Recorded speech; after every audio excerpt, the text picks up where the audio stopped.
अस्सलाम वालेकुम। उम्मीद करती हूँ आप सब खैरियत से होंगे। आज हम बहुत ही स्पेशल और यूनिक रेसिपी बना रहे हैं। आज हम बरवा मिर्च पकोड़ा बना रहे हैं। ये रेसिपी बहुत ही यूनिक है और टेस्टी बनकर तैयार होगी।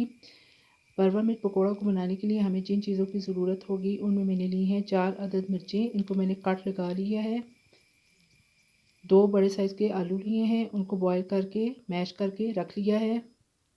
मसाला जात में सफ़ेद ज़ीरा 1 टेबल स्पून, दड़ा मिर्च हाफ़ टी स्पून, अजवाइन हाफ़ टी स्पून, पिसी हुई काली मिर्च 1/4 टी स्पून, पिसा हुआ अनारदाना 2 टेबल स्पून, खुश्क धनिया पिसा हुआ 1 टेबल स्पून,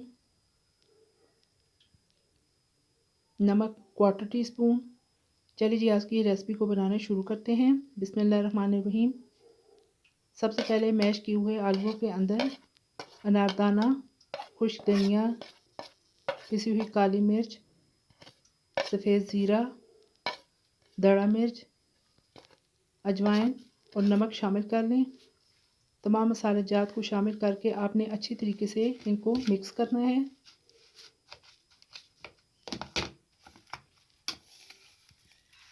जब तमाम मसाले जात आलूओं के अंदर अच्छे तरीके से मिक्स हो जाएं तो इस तरीके से आपने मिर्चों के अंदर इस मसाले को भर देना है।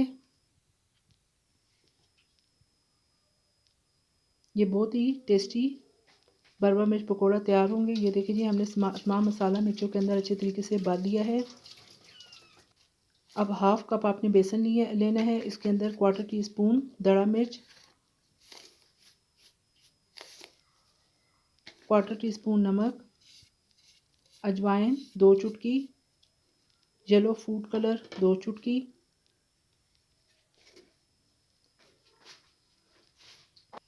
इन तमाम चीज़ों को डालकर थोड़ा थोड़ा पानी डाल के आपने एक गाढ़ा सा बैटर तैयार करना है। बैटर को आपने अच्छी तरीके से मिक्स करना है कि इसके अंदर कोई गुठली ना रहे।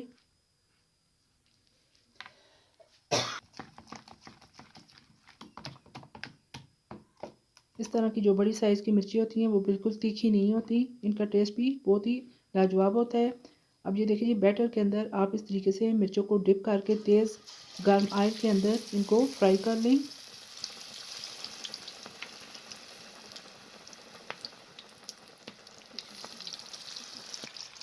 फ्लेम को आपने मीडियम टू लो रखना है। जब एक साइड से इनका कलर चेंज हो जाए तो इनकी साइड को उल्टा दें। ये देखिए जी अब इनका कलर चेंज हो चुका है। छलनी की मदद से आप इनको निकाल लें।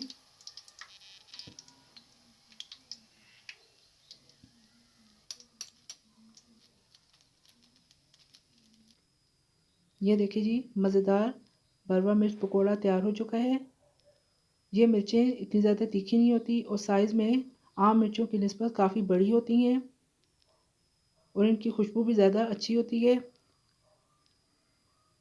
ये देखें जी देखने में भी किस कदर खूबसूरत है और खाने में भी बहुत ही लजीज और जायकेदार बनकर तैयार हुई हैं।